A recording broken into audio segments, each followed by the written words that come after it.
iHeart Podcasts. Hear more Gold 101.7 podcasts. Playlists and listen live on the free iHeart app. Well, what a show today, Monday. Usually we phone it in, but not today. That's not true. That is not true. I pedal very hard on a Monday. I do. Monday is the hardest working day for me. I feel that I work the rest of the week for free. Monday, it's going to cost you. Oh, gee, Wednesday, that's a mess from you. Wednesday's a great day. Do you think? Really? Anyway, what have we got today? I discuss a list of things that are disappearing, a list of tasks, a list of skills the Gen Zers just don't have and doesn't matter. Does it? Well, at least I can leave my manual car unlocked because I know a Gen Zer's not going to steal it. And a capable Gen X person, they might take it, but they wouldn't because they're good people. Oh, shut up. The block last night, it was disappointing all round auction-wise, but a lot of people as well are saying that it didn't live up to expectation. Well, we're going to put that to the pub test. A friend of mine is trying to stop her daughter vaping, and she said to her, I know you want a dog. How about this? If you give up vaping and get a dog. The daughter said, great. She wants a Doberman. A promise made is a promise delivered. The tribal drum beats for this. And our social media dipstick, Digital Jenna, is in to see how we're going in all our socials. Enjoy the podcast. Everybody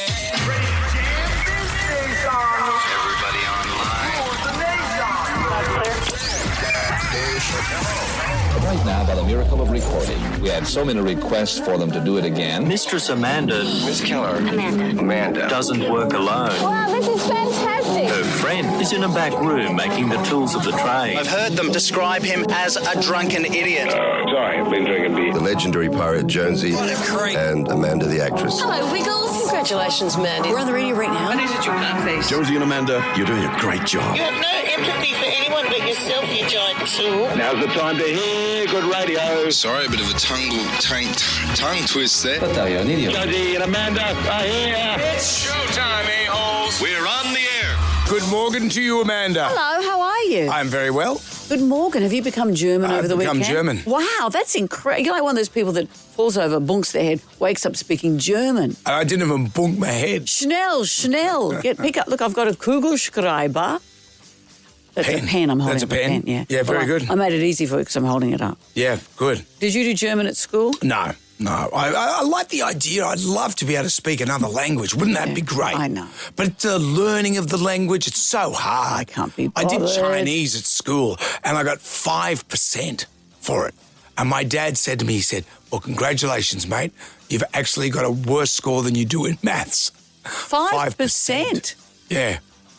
In my final year 10 exam for Chinese. Wow. Yeah. At a certain level at school, you have to do a little bit of, you do French, you do German, you do Italian, I think. Yeah, but Italian's easy. I went to Italy and all you do is go, That's all you do. And suddenly you're eating a cow udder. I was in Florence and I was What'd having she say? a few Peronis with the locals. And come on. No, seriously. And this guy says to my wife, Helen, he said, is your husband Italian? And she said, no, he's not Italian. He's just a bullshit artist. So she That's ruined probably my whole... what she meant. He meant. No, because you just go, Oh, it'd be like people going to the show and going, Easy. I like it, darn. Are you Australian? What are you doing here? That's all it is. You know, there's other languages that are very hard. Apparently the, what's Denmark? Danish. That's very hard to speak. Princess Mary has done or Queen Mary now. Incredible job learning that. Imagine, because when you're a kid, you can pick this stuff up. Doing it when you're older is so difficult. Like Spanish, that's pretty easy. You know, is it, Brendan? You know, you just do all that sort of stuff. You know, what a linguist. I'm a bilinguist. A bilinguist? Yeah, bilingual. You can't even do English. You can say bilinguist. I don't know if you can you? You can. Well, you can because you're making up Spanish and German as well. I'm making up my own language. Jonesanesian. You had a good weekend. Stay in school and learn school, said Brendan Jones. Did you have a good weekend? I did. I know you were recording for the piano. Oh, you went to Victoria. I was worried about you in Victoria because of, you might get attacked by a machete gang. Let me check. I've got all my limbs. Everything is okay. Because it's going to hell down there. Season 2 of the piano is going to be just extraordinary. Yep. I was emotionally wrung out. You know what I find interesting about that show is It's very emotional to watch, but it's not necessarily sad. A lot of the emotion is uplifting. You're catching people's lives on the upswing, and the beauty of their stories, the beauty of the music. It's an emotional show, but not a sad But it's show. not a blubfest all the time. No, that's what I just said. Yeah, no, you want... Are you trying to correct my English now? You want a little bit of blub and a little bit of happy. Yeah. Yeah. Are there some nuts playing the piano? No, Brendan, there's no nuts playing the piano. What were you hoping for? I like those guys that come along dressed with a bow tie and you're, hello, my baby, No. hello. Have you watched the show? Because they haven't been on. We've had a season 1. Go back and have a look. We have an action-packed show today. Instagram makes its return, and we can't do anything till we do the Magnificent Seven. Question number 1, I'll say it in plain English, though Jonesy might like to give it a flourish. Ni hao. 5%, that man there. Actor Mike Myers created which spy character? Jam Nation. Monday, the 27th of October, Motorcycle Awareness Month is almost finished. I went to many motorcycling events over the weekend. It was great. Went to Breakfast Talk down there at Heathcote. TORQUE. Yeah, very good. You speak the lingo. When I was And it was well patronised this year. Oh, many people came along, many riders. And it was great to see that motorcycling, and I've been riding motorcycles for a very, very long time. And in Australia, we're almost very discriminatory towards motorcycles. Australia years ago didn't understand motorcycles. You temporary Australian, you wouldn't want to ride one of those. It's not you, it's always the car drivers. Yes. But they are a legitimate form of transport. And it was good to see so many people show up at Heathcote to enjoy it. And it was great. And did they enjoy it? They enjoyed it. Only one person came and said, "Where's Manda?" What happened to the other 5 I paid? Because that's wherever I go these days. "Where's Manda?" And what do you say? She's right there. She's over there in the dunny. Okay, I think I've got intestinal issues. She's in the toilet again. Oh. But well done, everyone. Well done, everyone, including me. And we're into the Magnificent Seven. There are 7 questions. Can you go all the way and answer all 7 questions correctly? If you do that, Amanda will say. I'll be over in the toilet if anyone needs me. But it's about getting question 7 right. Tony is in 7 Hills. Hi, Tony. Morning, how are you going? Very well. Question number 1. Actor Mike Myers created which spy character? Austin Powers. Yes, I don't think of him as a spy. He was a spy, wasn't he? Yeah, the spy who shagged. Man of mystery. The engine of the first train in the world was powered by what, Tony? Steam. Steam. And what as well? James Watt. He invented the steam engine. Have you seen that footage of a giant kettle just going along the tracks? It's what inspired him. Question number 3. This is the not-so-secret sound. Duh. Tony, what's this sound?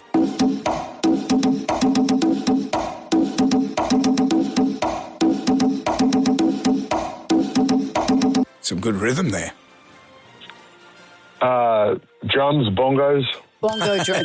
You're calling us bongos. Can you sound... I live in Coogee, and every summer there's someone who's a backpacker who says, Man. Who when he's 70, he'll say, "Oh yeah, I spent an incredible summer playing bongos at Coogee." Every year, some idiot takes up the bongos. Smelling of patchouli oil and BO. And what else they do is they put a wire, or not a wire, a rope between 2 trees and try and tight rope. Oh, what's that called? Slacklining. Brian knows what it is, slacklining. Oh, well, I had this amazing summer. I slacklined, I played the bongos. An old lady yelled at me. Yeah, that was you. Of course it was. Can you do that somewhere else, mate? How many paintings is it known that Vincent van Gogh sold during his lifetime? Was it 1? Was it 100? Or is it 1,000? 1. Yeah, It only was sold 1. It was the Red Vineyard of Aries. The rest of his more than 900 paintings were not sold or weren't made famous till after his death. See, that's what'll happen to me. Years and years after I've left Your paintings are this rubbish. mortal coil, they'll say, "Gee, he was a genius, that guy. Should have got more." Got more what? Just more recognition. What? More recognition. You've got a radio show with your name on it. Yeah, but it's shared Yeah, but I with don't you. have a crown. Where's my crown? Which lost city of legend is said to have sunk below the sea, Tony? Atlantis. Question 6. What type of work does a cobbler do? Shoe repair. Yeah. Look at you, Tony. You're going to be all the way, You've only Tony. said 3 words and you're up to question number 6. Who was crowned the block winner on the finale last night? Tony, for all of it. I heard it before. Adam and Sam. Tony. So close, but yet so far away. Sorry, Tony. He's fallen at the last post. That's question number 7. Who was crowned the block winners on the finale last night? Jonesy and Amanda. Sam Nation. Podcast. We are into the Magnificent 7. We're up to question number 7. It's going to Scott in McGrath Hill. Hello, Scott. Morning, how are you? Very well. Are you great, Scott? Oh, pretty good for a Monday. Excellent. Who was crowned the winner of the block last night? It was Britt and Taz. Yeah, Britt and Taz. We might put the block to the pub test because... What would you say about that? Well, I just wonder if people were... Did you watch it last night, Scott? I didn't actually. My partner did. I was laying in bed going to sleep. Yeah, fair enough. I did something similar. And so...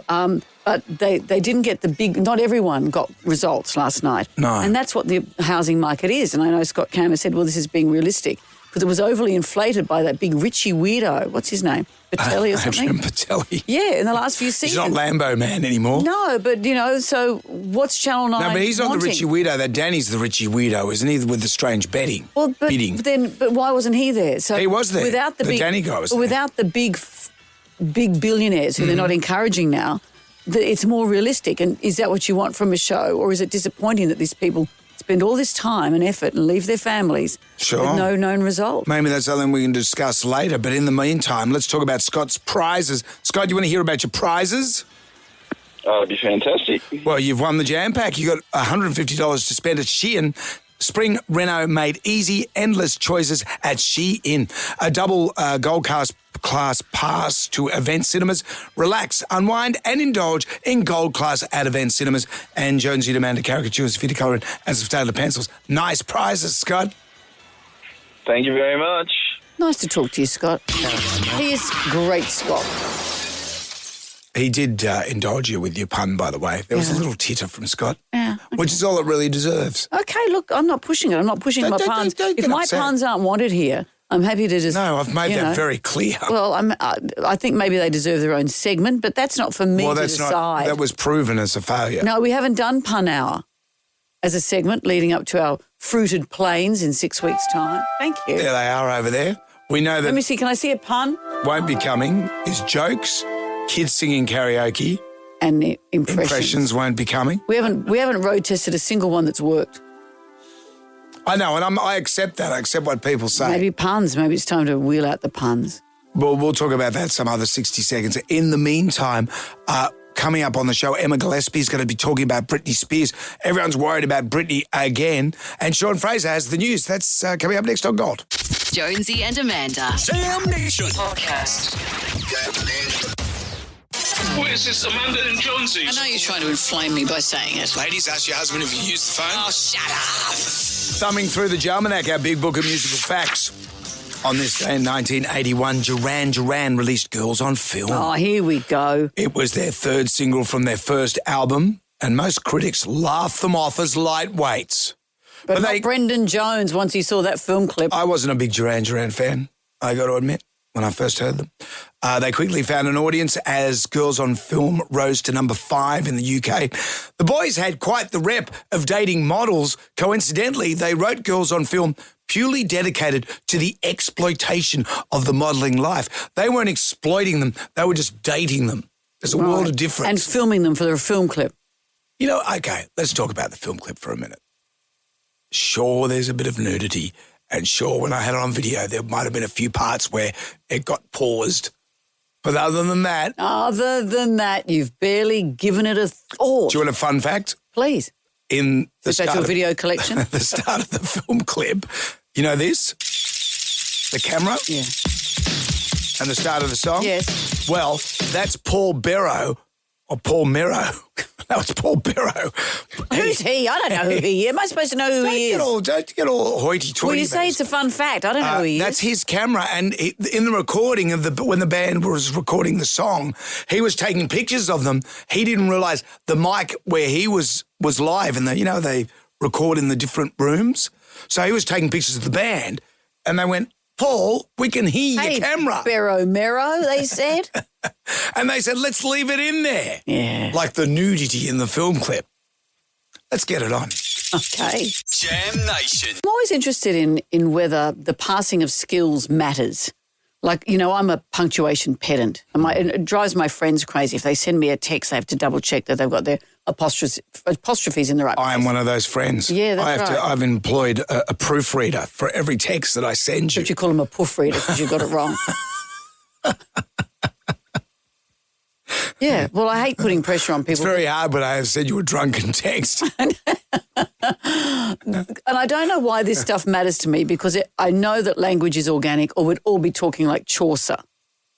What's Chaucer again? Oh, he was an old, what century? 16th century poet. Just hard, like Shakespeare in English. We don't talk like that anymore. No. Because language is organic. I pretty thee thus. Sirah. But I don't like being part of the move. I don't like being... The Yeah Nah Brigade.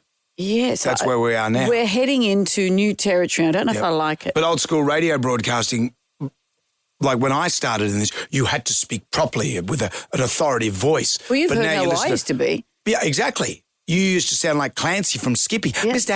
Hammond. You spoke so well. But now you listen to podcasters. Yeah, nah, it's like standing next to a chainsaw. Yeah. Well, also there's a certain stack of skills that we're losing, and I don't know if it matters. I saw this article. It's about Gen Z. Gen Z are categorised from being 13 to 28. Yep. It's quite a big span. But they've done a survey on whether they can do certain things, and most of them can't, and I don't know if it matters. Number one, writing in cursive. I'm left-handed, so I can't write well anyway. When I first came to Sydney, I'd been born in Brizzy, came to Sydney, and I had to write with a cartridge pen. With a cartridge pen. Which is like a And my fountain mother went pen. to see the school and said, can she please use a biro? I had ink all over my arms. It sounds like I'm on Little House on the Prairie. No, because you weren't dipping, a quill into the ink. It had thing the on cartridge desk. inside it, but it had a left-handed curved nib, and I just smeared it right across the page. It was a disaster. Yeah. My handwriting is a disaster because of it. I'm old enough to remember the cartridge pen era because you get your pen license. Remember your pen license? No, I never got my pen license. What happens if you never got a pen license? If you're writing illegally? They should have RBT. People get pulled over if they've got your pen license. But so only 20% of Gen Z, can write in cursive compared to 95% of baby boomers. Most schools have removed it from the curriculum, and fair enough. Yep. I mean, but teachers, I don't know why you're not allowed to use your laptop, because teachers having to read handwriting for HSC, kids go into training to do their HSC with stress balls and things like that because your muscles in your hand, no one's used to handwriting anymore, and fair enough. Yep. No one, or actually 3 out of 4 Gen Zers struggle to read an analog clock. Yeah. Could you do it? I can read an analog clock. Yeah. Can you? Oh, okay. What's this? I think I've heard your time calls. I can do digital and analog. Can you? Yes. Any of them correctly? Oh, why don't you? How about this one? Only 10% of Gen Zers can navigate using a physical map. Oh, yeah. Remember that, The UBD? The UBD. Yep. You'd pretty much have to turn it as you're driving. Mm-hmm. When we did Beyond 2000, we'd drive in places obviously we'd never been to before all over the world. And I don't know how crews did it. I have no sense of direction. There was no sat-nav. You were guaranteed to get a string of green lights if you had a UBD open on your lap. Yeah, that's right. Because you think, oh, look at this, the minute I get a red light. Are you allowed to do that, though? Can you get a UBD on your lap now and drive around? Will the cops bust you for that? Can you reach over to get your sunglasses out of a briefcase? I was a motorcycle courier for a nanosecond in the 80s, and on my petrol tank of my motorbike, there was a plastic screen, like clear plastic thing, and you put your UBD in there. I remember that. And when you were a motorcycle No, I remember courier. you using one. Yeah, and you whack it in there and you'd be right along on your bike. Like a whole UBD. Yes, as if a motorbike's not dangerous enough. And you had a CB radio strapped to your waist. Yeah. And it was like, trumpy. And you go, what the hell? I lasted a week. But do you get sat-nav on a bike? Yeah, I've got one on one of my bikes now. And how does it work? How does it talk to you? No, it's just a sat-nav. You look at it? Yeah, I don't really use it, though. But does it come up in your vision on your dashboard? It's on, that big Harley, the Ultra. Yeah. It's on that. It's a big TV screen. You see, that's dangerous. Not really. Not really. How about this?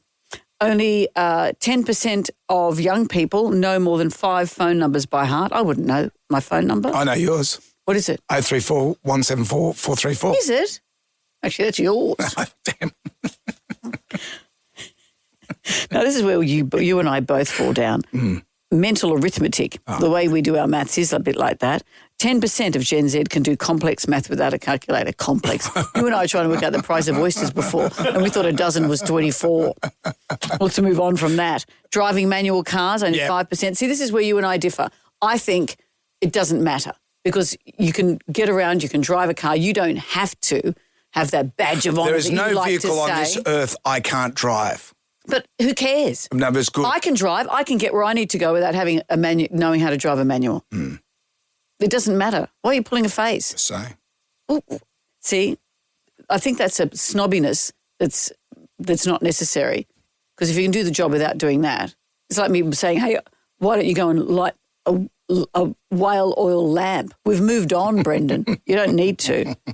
Can you sew? Only 3%. Well, you can't hunt whales anymore. It's so woke. Only 3% can sew on a button or patch a hole because clothes are much cheaper now. Right. They are. Am I boring you, Brendan? How many more of these have you I've got one more. How about, no, you like this one. I've got two more. I hate to go over time with you, Brendan. You're trying to read the analog clock. Less than 2% of Gen Zers know how to tune a radio. Oh, the old days of tuning the radio. See, who needs it? I can hear them tuning out now. I just put tuner on it. All right, how about this one? This will surprise you. Fewer than 0.5% of Gen Z can read Morse code. Okay. Beep, beep, ... dash. Sorry if I've spoken over my allocated time, Brendan. Let's get back to the Jonesy Show. Tell me more about girls on film. Jonesy and Amanda. Jam Nation. Jonesy and Amanda in the morning on Gold 101.7. Hello there. Let's get on down to the Jonesy and Amanda answer the pub test. And today, the block, does it pass the pub test? I always think the block passes the pub test. I always enjoy it. I like watching it. I like seeing the journey. What happened last night? Well, they had the auctions, which I watched last night. And who were the couples? It was, okay, what is this? Well, you enjoyed watching it. But I enjoyed watching it, but I don't really know the names of the couples. But okay, I do know there was Britt and Taz. Mm-hmm. They won it, $420,000 profit, and they win the $100,000 as well on top of that. Matt and Robbie, the boys got a profit of $109,000, and they were devastated about that because it was only $100,000 over. But having said that, it could have been a lot worse. Well, that's right. Some got no profit at all. And the show in recent years has been overinflated by big millionaire bidders. Mm-hmm. And they've stripped that back this year.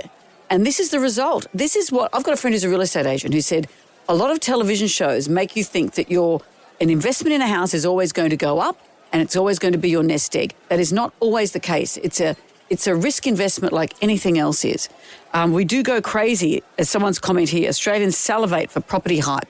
We really do. And we get sucked into the idea that you can work for a couple of months on a show like this, a lot of sacrifices, but come away with millions and millions of dollars. And in previous years you have, but not always. And that's more realistic. But is that what you want to see? But it's aspirational. You work on the house, you live the dream. And what about for those who get nothing last night? Well, that's the price when you roll the dice with TV, I guess. That's what's interesting too, is that a few people have said that Daylesford in Victoria, it's 90 minutes out of Melbourne. The average price guide on these block buildings was $3 million to $3.3 million, more than 4 times the town's median price. Wow. So there's how many people go on the block? 5 houses that are all extremely expensive. If you're going to buy in, why would there be 5 people with that much money prepared to move to a town that doesn't attract buyers like that? And it's not really commutable, is it? So it was kind of, was it flawed from the beginning? Were they set up to fail? Often overinflated reserves. How do you feel? We're big fans of the show, but a lot of people think it's not realistic and it's not right. They had that Danny. He was back again with his strange-o bids. Premium 100. Yep. Minus 90 cents. So that was too much for me. Oh, come on. I couldn't take. And then this guy was just blowing him out of the water, and I was rooting for that guy. I think he was just doing it on purpose. He paid overs just so we didn't have to hear Danny and his crazy bids. Oh. But what do you think? What do you think? I love the show. The block. Does it pass the pub test? Jam Nation. Jonesy and Amanda. Eating tongue. It's like the Christmas party all over again. Quite. So you kept your job this year. Not that I delight in other people's downfall, but the fall from grace for Prince Andrew is breathtakingly spectacular. It is, isn't it? Over the weekend, I was just reading an article. So when he retired in 2001... From what? From flying helicopters and being a pilot. And he was a pretty impressive individual. bearing in mind in 2001 he was 41 years of age. He retired then. He could do no wrong. Everyone loved him. Well, the Falklands War. He was a giant war hero. And he could have sat back and just toured the facilities like the other royals with his hand behind his back, opening stuff. Being a nice person. But he wanted more. He wanted more. So they made him this envoy where he'd go overseas and broker deals for the UK. But they weren't really brokering deals for the UK. It was just he and his grasping wife that wanted more money because their lifestyle, bearing in mind they're royals, so they've got a pretty good lifestyle. They're not going to be flying around in slave class on the plane. They're going to be up the front of the plane. But they wanted more. So that's why they got embroiled. All the deals on the side. All the deals on the side. And it's just extraordinary. And I was just looking at this one picture. So Beatrice's 18th birthday at Windsor Castle. It's a fancy dress occasion. There's Harvey Weinstein, Jeffrey Epstein, and Ghislaine Maxwell all hanging out. All the Steens were there. All the Steens were there just hanging out at Windsor in 2006. Had he been done then, Epstein? No, he's about to be done. Bearing in mind, he had it off with a 14-year-old girl in 2005. But when let that sit there. That was Epstein, by the way, not... Once he publicly got done and served, like, weekend detention... Yeah, he did this, the lightest sentence in the world. The lightest sentence, and there's some speculation around how that happened. But then when he came out, how did these friendships continue when they knew he was a convicted sex offender? Well, that's why he had to go to New York to break up with him in person and play a little bit more, as he said. Anyway, watch this space. All those photos of Andrew in the press over the weekend braying, you know, those photos from all the years there he's in his big puncy outfits, like a big overfed oaf. Mm-hmm. And good morning, Prince Andrew. Like he doesn't sweat, because I'd be sweating. Jonesy and Amanda. Jam Nation. Podcast. We're not gonna take it. I want you to get up right now. I feel like I'm taking crazy pills. Go to your windows, open them, and stick your head out and yell, I'm as mad as hell. I'm not gonna take this anymore. Down to the Jonesy and Amanda Arms for the pub test today. The block, does it pass the pub test? Brit and Taz won the block last night. $420,000 in profit. They sold not in profit. That's what they've got. They sold their place for $3.4 million. But they ended up with that money. That goes into their coffers, doesn't it? That's right. So they sold the place for that, plus they got money for being the winners. Mm-hmm. I was watching Matt and Robbie, who I thought they were a gay couple, but they're not. Robbie met Matt when Matt cut Robbie's hair 15 years ago. And he said, do you want to go on the block? And Robbie's got a wife, a little baby. And then I was watching it last night, and I thought they were a throuple. I thought, is this where we are now? They've got a throuple on the block. But no, there's no throuple there. But what wasn't not a throuple, but no mystery millionaires and coming I like and spending those a lot of guys, money. And devastatingly for them, they only got $109,000 over what they were getting. And I think in the world of auctions, if you sold a house, you would think $100,000 over selling a house is a good thing. Like I remember years ago, I sold a place, and I think it was pretty much that, 100,000. And I thought, oh, well, that's good. We haven't lost. But I guess on the TV show, it's a different kettle of fish. And some years, there are millions of dollars that everybody wins. In some years, two of the couples got nothing. No profit, no bids. Yeah, Han and Cam. They're saying that this is more realistic this season because you didn't have those big mystery, or not even mystery, the big crazy billionaires coming in. Mm-hmm. And the fact it was more realistic, do you feel you've been manipulated in previous years, or what? How do you feel about the block? I think it's so watchable, though. I just love the show. But it was in Daylesford as well, and the price guides of the block homes were between $3 million, $3.3 million, 4 times the town's median house price. Mm. Who's going to go to a town, a beautiful destination town, 90 minutes out of Melbourne, but there's now 5 houses that are multi-million-dollar homes. Who's going to buy them? Are there enough homes? Has the block done the right thing by those contestants? We're too close to it. We're good friends with Scotty. We love the show. I'm not going to say a bad word about the show. I think it's great. But what do you think? The block, does it pass the pub test? Block does not pass the pub test in its current form. I'm a fan of the show. The degree to Channel 9 and the fact that the producers have too much say in what goes on is incredibly annoying. They'll make spilling paint on carpet a half-hour drama, and they'll actually take the contestants down a road they probably don't want. I believe it doesn't pass the pub test. I do like the show. It's like every reality show at the moment. It's becoming unrealistic, and it's $3 point something million million in the middle of nowhere, an hour and a half out of Melbourne. No thanks. It doesn't pass the pub test to me. No, I think it's a terrible show, especially when we're in a housing crisis.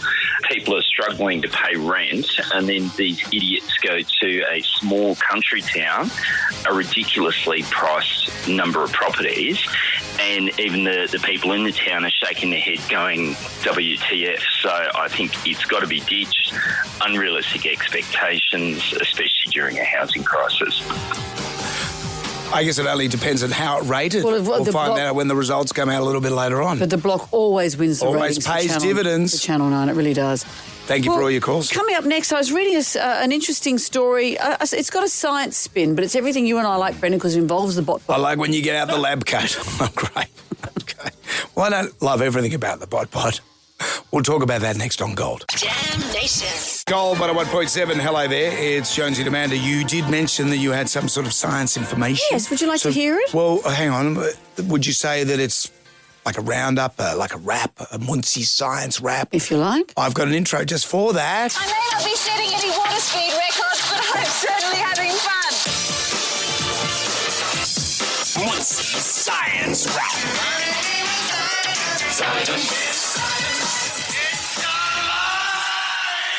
Too much? No, I don't think so. It matches this story beautifully. Scientists are one step closer to answering a critical question that I know everyone is asking. Can you breathe through your bottom? In nature, butt breathing, as the Americans like to call it, isn't new. Animals like turtles, some fish species can breathe through their bot. Scientists have earned the Ig Nobel Prize. It's a satirical prize, but it's still for proper science research. Have found that mammal bots, like the ones from rodents and pigs, can absorb oxygen through the rectum in emergency situations. I don't know what that emergency situation would be. So if it works the same way in humans as it does in animals, the researchers suggest that enteral ventilation could be a last resort to keep people with severe respiratory failure alive. Interesting, isn't it? So listen to the study they did. A clinical trial included 27 healthy men who volunteered to hold between 25 and 1,500 millilitres. How much is that? Cup of tea? I'm guessing. Yeah. Of only 25 mils. Between 25 and 1,500 millilitres. Oh, my God, that's a lot. Is it? Millilitres? Yeah, that's 25 mils. So if you look at it, that's half of this. 250 mils is a cup. And then you've got a litre and a half of that's substantial. Your big chocolate milk. It's like those drinks that the young girls cart around, those water holders. That's a lot. So they offered to hold this of a certain non-oxygenated liquid in their rectum for an hour. The rectum didn't do much good. Do you want to hear the results? Sure. I came this far. There were no serious harmful effects, but people who took the highest volume of the liquid surprisingly complained about abdominal bloating, I'd imagine so, discomfort and some pain. Out of the 27, only 7 couldn't make it to the hour mark. They flew around the room like a deflated balloon. But the highest tolerable dose was 1,000 millilitres, so at least we know that. So breathing through your bottom, terrible breath. Butt breath. Butt breath. You know the expression blow smoke up your ass? It's bottom, sorry.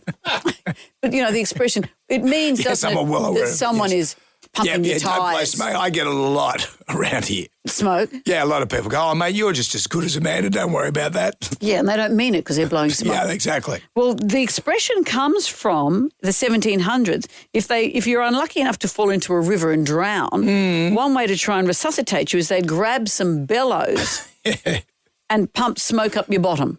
And right. Thinking that, new way of vaping, thinking that would inflate your lungs somehow. So maybe they're onto something. Maybe they are onto something. Watch this space. I'll show you what space you need to watch. Well, I think you've been talking out of your butt, so well done you. Thank you. I'll take it as a compliment. Jonesy and Amanda. Jam Nation Podcast. What do you call this? Jonesy and Amanda. Plus the ABC, mate. Brendan, God, you're exhausting. You're so exhausting. Exhaustingly good. I'm looking forward to catching up with Emma Gillespie today with That's Entertainment. Today we're talking about Britney Spears and particularly Kevin Federline. He's got a new book out at the moment. And I always am fascinated with Kevin Federline. Do you remember he was on an Australian weight loss show here called Excess Baggage. Oh, do you remember that show? Very vaguely. And we had it was hosted by Kate Sobrano, and you had Christine Arnoux on there. AJ Rochester was on there. As a contestant? Yes, all these celebrities. So she hosted Biggest Loser and then was a contestant on this? No, yes, AJ Rochester. Yeah. So she teams up with Aussie ordinary Australians and they lose weight. But I always love the promo for Excess Baggage. Do you remember this? He was a dancer, a rapper, a model. He was the guy who married Britney. Now he's divorced with 5 kids and drinking 24 cans of soft drink a day. He's cave-fed and tuned with an everyday Aussie. He'll find his fat, face his demons, and change his life forever. The wait is over. Oh, but he'll have to do better than that. The wait is over! The feel-good show of 2012. Feel good? Finds Excess Baggage. I like his name's K-Fed. Shouldn't it be Overfed? It was so good it went straight to 9 Digital. And 9 Digital didn't even exist back then. Anyway, I'm looking forward to what Em brings to the table. Wow. Jonesy and Amanda. Jam Nation podcast. The world is still obsessed with the Louvre break-in. Oh, there's so many great The memes. robbery, so many great memes. And the German company that makes the little inclinator ladder thing. Oh, they've lent into it and saying how great their ladders are. Their ladders are. Yeah. Have you seen a whole lot of stuff about what's going to happen to the jewels? I saw this girl obviously taking the mickey saying, my boyfriend bought me this. This is what my boyfriend got me for my birthday. So he got me this emerald green necklace with matching earrings. I really like it. I don't know what I'm going to match it with though. He got me this fun broachy thing. I think I'm going to put on my Shein outfit to make it look more fancy, it's giving Chanel vibes. He got me this crown thingy. I am his princess, he always says. These were back ordered, but I got 2 pairs of earrings from the same company. Really cute. Whenever I say I don't know which one to get, he always says get both, so I'm really excited. I don't know what this is, but maybe you guys could tell me what to do with that. Yeah, anyway, that's what he got me. It's crown jewels. So good. Straight from TK Maxx. Did you see they've arrested 2 men? They've already. Is it bad that I say I'm a little disappointed? Well, it'll be disappointing if we find out they're just normal Joe LeBlows. That they're not sort of some exotic kind of species of cat burglar. You're imagining George Clooney, Brad Pitt. That's what you're thinking right now, a French version thereof? Maybe. But the French Interior Minister has said the heist appears to have been carried out by an organised crime group. He said the thieves will be caught. They have 150 DNA samples, fingerprints and other traces. I don't know what that means. Well, what are they doing there? Blow their noses in there.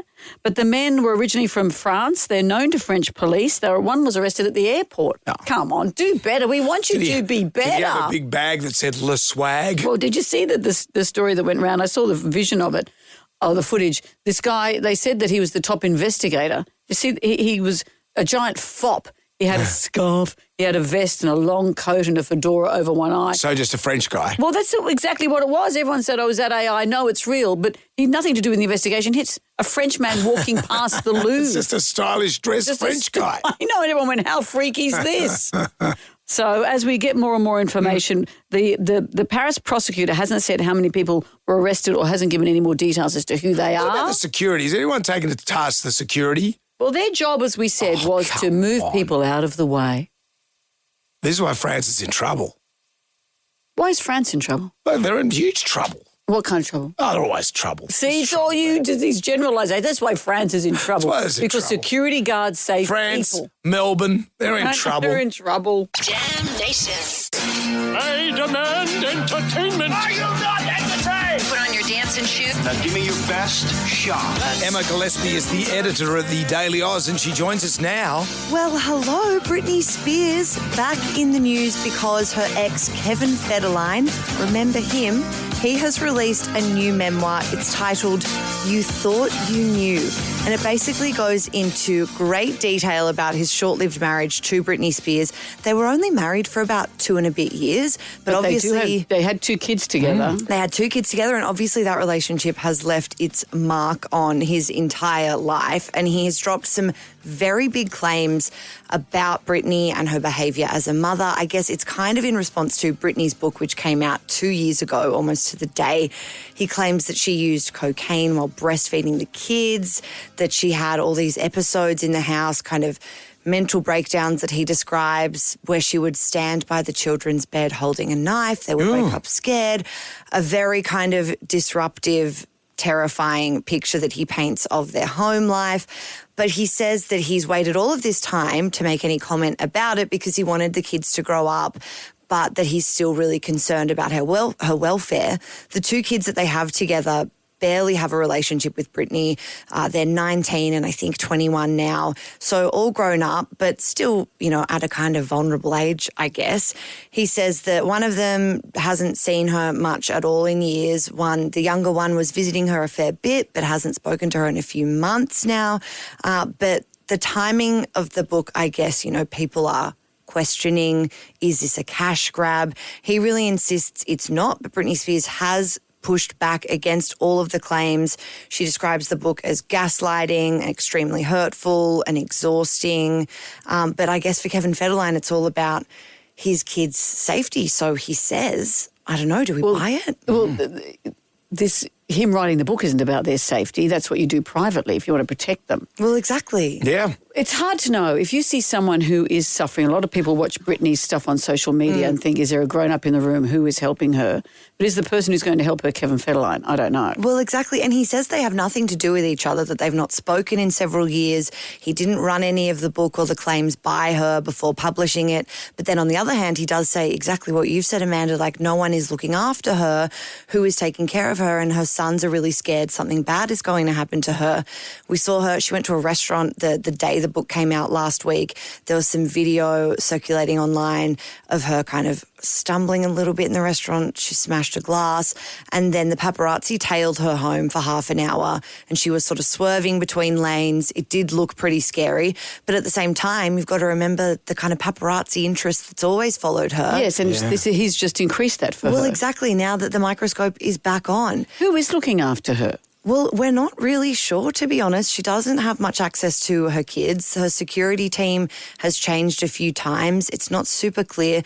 The clips that she does post online are disturbing. It doesn't seem like she's, in a great place. Who knows? But I think she's had a lifetime of people taking advantage of her, which really speaks to the conservatorship, that big push to get her, the Free Britney movement. Let's get her out of the conservatorship and give her her independence and her access to her money and stop having people like her father control her. But Kevin Federline is questioning whether that should have ever happened. It should have ever ended? Exactly, whether it should have ever ended. So he did an interview with E.T. where he spoke about specifically the conservatorship and its role in her life. Here's a little bit of what he said. Everything that has happened with the conservatorship, right, has created a situation where my sons don't know how to get help for their mom. I'm pleading with people for help. If you've ever loved this woman or if you ever care about this situation, right, you have to understand that this is no longer about freedom. It's about survival. Gee, it's either leave Britney alone or free Britney. Well, what about it for Britney? It's hard to know what to do, right? I mean, he says he's so worried about the situation racing towards something irreversible. Yeah. But is this and the once right way to if get something help? terrible happens, everyone will say, who was looking after her? Why did everyone look away? And he's living in Hawaii now. He's been there for a few years. He's not someone showing up for her right now in this part of her life. So, I don't know, very concerning. I'm sure the book is going to sell like hotcakes. People will always be interested in these stories. Well, but whether or not she's going to help, K-Fed doesn't eat those hotcakes because he had put on a bit of condition. He's looking a bit trimmer these days. He's looking a bit. Kay, not as well fed. Thank you, Em. Em Gillespie from the Daily Oz. Jonesy and Amanda. Damn Nation. Podcast. Who it is in the ground right now? Who wants some free money? Instant. Going fast. Moolah. I like the sound of that. Jonesy and Amanda's Instagram. Here's one you might know. 10 questions, 60 seconds on the clock. You can pass if you don't know an answer. We'll come back to that question if time permits. You get all the questions right, $1,000. You can make it $2,000, but it is double or nothing. You have to answer a bonus question and risk it all. Catherine of Kings Langley, I dreamed about you last night, Catherine. Well, that sounds creepy, doesn't it, Catherine? Good morning, guys. Jonesy said he had a dream that someone won this. I did. Did you dream of Catherine in particular? No, I just dreamt someone winning it. But now that I think about it, Maybe it was Catherine of Kingsley. Maybe it was, now you think about it. Let's see if we can make Jonesy's dream come true and yours too, Catherine. We've got 10 questions. Thank you. We've got 60 seconds. If you're not so shape, say pass, okay? We might have time to come back. Yeah. All right. Okay. Catherine, here we go. Let's make everyone's dreams come true. Question number 1. What is dog spelled backwards? God. Question 2. 5 times 5 equals what? 25. Question 3. The NRL team Panthers belong to which city? Sydney. Which suburb? Penrith. Yes. Question 4. Penrith. What type of vegetable is a jack-o'-lantern? Pumpkin. Question 5. The Book of Sheen is a memoir by who? Oh, Jesus. I've got No, it no wasn't idea. Jesus. Okay, is that a pass? I can say pass. Pass. What does the G in GPS stand for? Say that again. What does the G in GPS stand for? Global? Yes. 7. Question 7. Ringo, John, George and Paul are members of which band? The Beatles. Question 8. What shape are giveaway signs? Triangle. Upside down. Question 9. Stormy and Air are the kids of which Kardashian Jenner?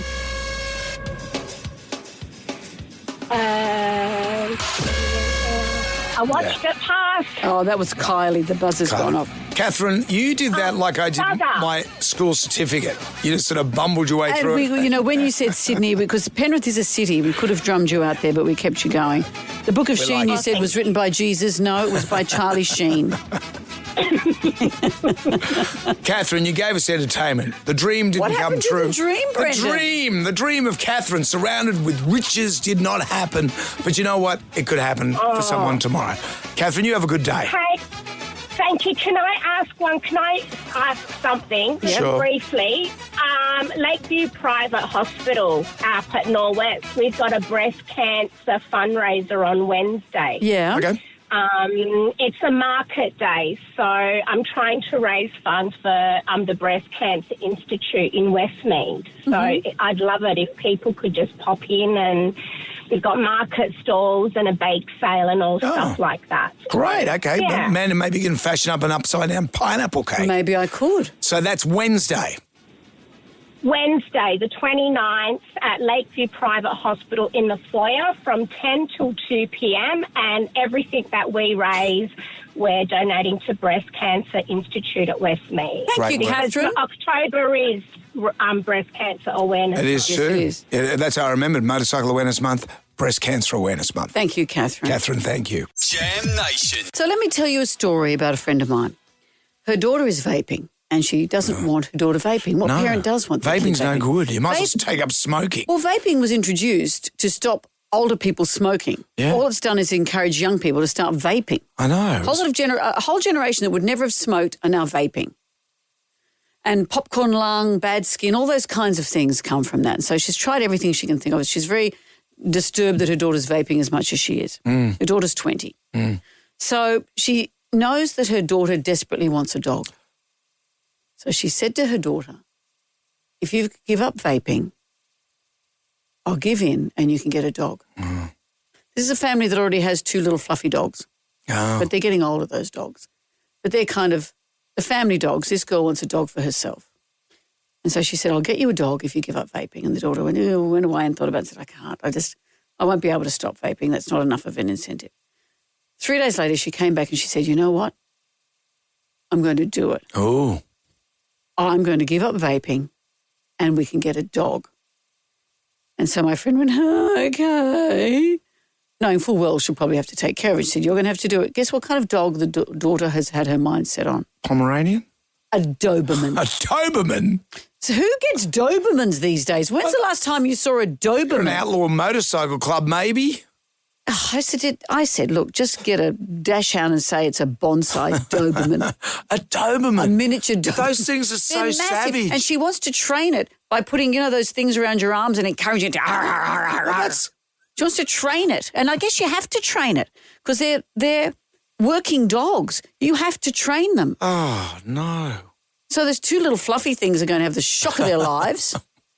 And so they just sit on the couch and look cute. Suddenly this Doberman arrives. A promise made is That's a the thing. promise She's kept. regretting, but she says, I made that promise. Man. And her daughter, I was working with her mum yesterday. The daughter sent a photo. She's bought a collar. She's bought some little fluffy toys for it. Of course. It's happening. It's happening. I think I'd rather, if I had that option, I would rather my daughter took up crack cocaine than have a dog. I hope Romany's listening to this. Because I know that she can't look after a dog. I just know that. But she's great on the crack cocaine. She's good. 2 sleeps to Christmas. And we both agree, because she's got a part-time dog now. And her fiancé's dog. Her fiancé's dog. He got that to get her over the line. Of what? For the relationship. You know, so he thought, I'll get this dog. See, that's the promise he made. That's the promise he made. A promise made is a promise kept. I'll get a dog if you come and get engaged to me. Yeah. Well, no, it wasn't like that. You made it sound like Michael that. is a very charming young man, and I'm sure he could have any pick of the litter. But he didn't need to bribe her with a dog. No, that's what I said to him. I said, mate, you didn't need to get her a dog, but because I know my daughter so well, and I know that she couldn't even live, like all the animals that we had, she couldn't look after any of them. And even the part-time dog, she has trouble looking after. That's why you wouldn't make a bet with this. But that's why she didn't use this, because her daughter really wanted a dog. She just didn't realise it would be a Doberman. You know what I make bets with? I make bets with your own body parts. Remember when you said cross stitch. Cross stitch. I am going to do this cross stitch on my own. I will bet my left one that won't be done. Oh, that's the incentive that I need. I will bet you.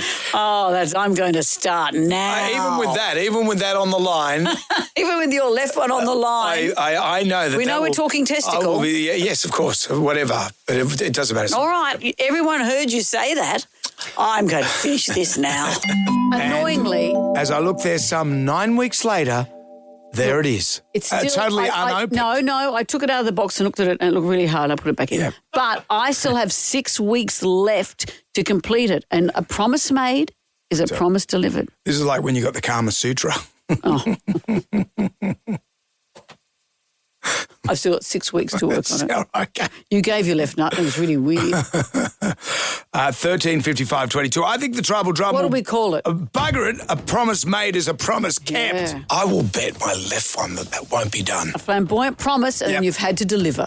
Jonesy and Amanda. Jam Nation podcast. The Tribal Drum is beating a promise made is a promise delivered. I will bet my left one that won't be done. It's just reminded me, must do cross-stitch this weekend. You are not going to do that cross-stitch this weekend. I'm determined to do it. A promise made as sure is a promise as kept. Sydney Sweeney will ride into here on a jet ski in a rather high-cut bikini. No one's promised that. You've promised you'll remove your left one right, but if I do this cross-stitch. It's not going to happen. Rob is in Wollongong. Hello, Rob. Hello, Rob. Good morning, Mr. Jones and Amanda. How are you? Very well. What was the promise? About 7 years ago, my then 10-year-old son loved 10-pin bowling, so we go 10-pin bowling. And he's like, he plays it like a footy pass. He doesn't sort of know what he's doing sort of thing with the bumpers and all. So he sends the ball down, gets a split on the first one. A complete left pin over there, right pin over there, big empty space in the middle. Yep. So I tell him, I'll bet you, if you can knock these down, there's a 1965 Batman Lego set in it for you. At the time, that was like a $400 box of Lego. Right. You know where this is going. He sends this ball down, it's bouncing off the bumpers, zigzagging all over the place, hits the left pin like a tracer bullet, bang, straight into the right pin, knocks it down. He turns around, looks at me with this smile like from ear to ear. Needless to say, I was up for a box of Lego. So luckily I found one cheaper on eBay. So you got him Beautifully told, Rob. Well done, Rob. You think there's no way you Bets think with your that would kids. happen. You know. And they're such idiots as well, because you can make a bet. My daughter, years ago, we were selling a house, and my daughter said this stupid figure. And I said, if it goes for that, I'll give you $10,000. Subsequently, the house did very well. And Romany came up to me and said, Dad, you owe me some money. I went, yeah. Promise made's a promise kept. She said, $100. And I said, yes, that's right, sweet pea, $100. And she's listening to this morning. Oh, it's too late now. She was like statute 9 years of limitations age is now. over. It's like 20 years ago. We're going to take more of your calls. A promise made is a promise kept. Jonesy and Amanda. Jam Nation Podcast. Jonesy. Amanda. Tips for announcers trying to get a career in radio. Sorry, a bit of a tongue twist there. A friend of Amanda's, to stop her daughter from vaping, she's promised she could have a dog. And the daughter said, okay, I'll give up vaping. I will. The dog again A Doberman. They already have two little fluffy things who think that their lives are Does she own a wrecking yard or something like that? Oh. The tribal drum is beating. A promise made is a promise delivered. I will bet my left one that won't be done. That's about the cross stitch that I'm going to take home and finish today. Oh, yeah, right, okay. Start today. You can have it finish all. today. If that is done, you can take have it all. both of them. Yes. And I'll stitch you up. Yeah. Yasmin It'll has be joined pretty. us. Hello, Yasmin. Hello, how are you? Very well. What was the bet? Well, we often play cards in my house, and we're sitting at the table. The card game had finished. There was a deck of cards there, and my husband turned to my 10-year-old son and said to him, "Hey, mate, if you can guess what this is, this card, when I split the deck, I'll give you $1,000.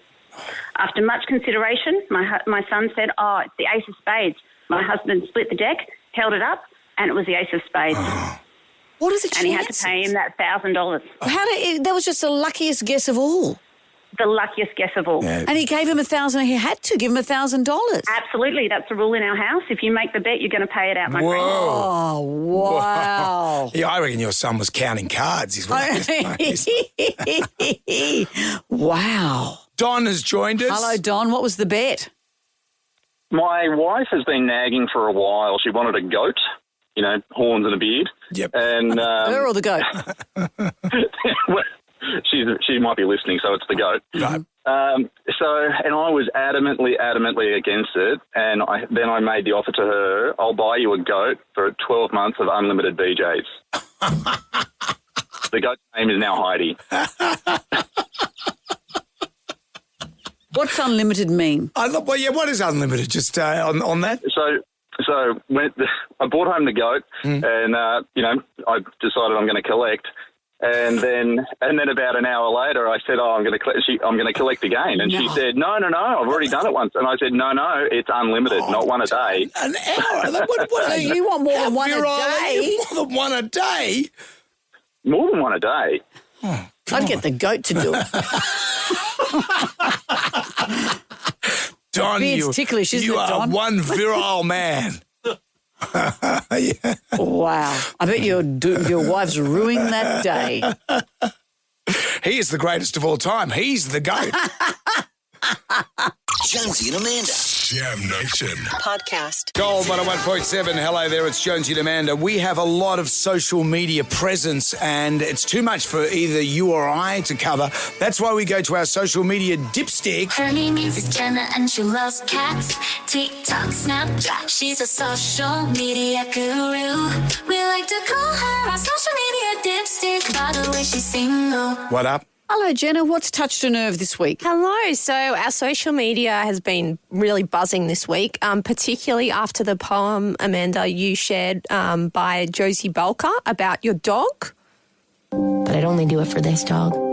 Because if it were this dog, I'd want the dog days to last forever. I've had a lot of response to that. I was talking about how hard it is, but how beautiful it is. I'm going to cry again just talking Look at about you. It's to almost see my like a dog Pavlovian age. thing. Well, it is Pavlov's dog. Yeah, but your dog's still alive. Minnie's probably sitting at home going, hang on, I'm still here. I'm talking about the inevitability of time and seeing my dog get older, and that poem really touched a nerve with a lot of people. Definitely. So across our socials, it's reached over 1 million views. Wow. Many people are resonating with you, Amanda, and people have shared some really beautiful photos and stories of their own dogs and said that they'll be giving their own dog an extra tight hug after hearing it. Oh, I love hearing that. I love that. On a completely different note, though, so every week we do a comparison video of you, Jonesy, and Robert Irwin's performance on Dancing Some with the can't tell us Stars. apart. You know, some people are going home and giving their village idiot a big hug after looking at those photos. Right. So it's got over 100,000 views, and the comments well and truly The last one was shocking. The last one was shocking. It was so bad. So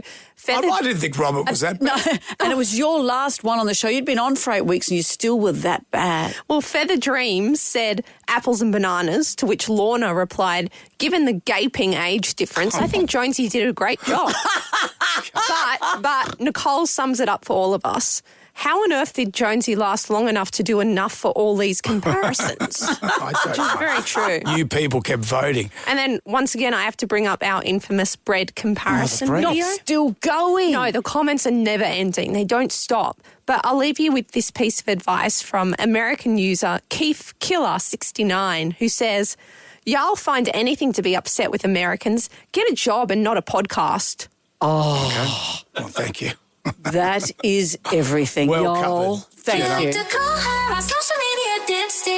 us out. Instagram, Facebook, X. What else? Twitter? One day we'll have a radio show. It'll be amazing. Oh, I could only dream. Only dream when you give up the dancing. Jam Nation. Everybody shout! Come on now, sing out! It's time for the goodies get together. What have we got today? What gets my ghoulies is bad restaurant service. We were at a restaurant and had finished our main meal. We were seated outside, and after several attempts of trying to get the waitress's attention, clear the table to order dessert, I finally rang the phone number on the front of the restaurant. They answered, and I tried to explain several times. I eventually said, look straight out the window. I'm waving at you. She finally realised that we were at the restaurant already. There you go. That's the way to do it. And he's joining in the side. I know, it's a little sus talk. Out with the bad and with the goodie. If you tipped out, contact us via the iHeartRadio app. It is 7 to 9. My favourite caller, email or Facebook friend wins one night stay for two at the Pullman Hotel. This is beautiful, including brekkie and dinner at the Marcel Bar and Bistro. This is the city's premier 5-star hotel. What a place. We played Instagram today, 60 seconds, 10 questions. You get them all right. You walk away with $1,000, or you can double it with our bonus question. I had a dream that it was going to happen today. $2,000 was going to happen. You had a dream that Martin Luther King was going to win. I had a dream that Catherine would be reunited with $2,000. Catherine from Kings Langley, she played. She may not have won $1,000, but she gave us some amusement. The Book of Sheen is a memoir by who? Oh, Jesus. No. No, it was Charlie Sheen. Close. Charlie Sheen. Have you read that book, by the way? The Bible. Yes. Just a bit of light reading. No, here, Charlie Sheen's Two book. Men and Lot's Wife. It's worth having a read. The bit about him flying the plane is nuts. Absolutely nuts. Righto, you two. That's enough. Speaking of which, I better race home. I've got a cross stitch to do. Oh, but you know what? You are not doing that cross Yeah, I stitch. am. You've promised one, if not two. I promised the whole shebang. If you get that thing done today, and don't go getting Tonya Todman on the line and getting to whip it up on her faff. Wow. Is that where your TV viewing stopped? Healthy, wealthy and wise, wasn't it? Wasn't she on the buses? Look, Abnormal Ego is here. 20K or a once-in-a-lifetime holiday with Barnsey in Bali. All you have to do is listen from 9 with Higo. We, your two heroes here, will be back from 6 to 9 for Jam Nation. I look forward to seeing your little smiling face cross-stage stitch free. Well, I'll see you then. Good day to you. Well, thank God that's over. Goodbye. Goodbye. Wipe the tears, baby, from your eyes. Catch Jonesy and Amanda's podcast on the iHeart app or wherever you get your podcasts.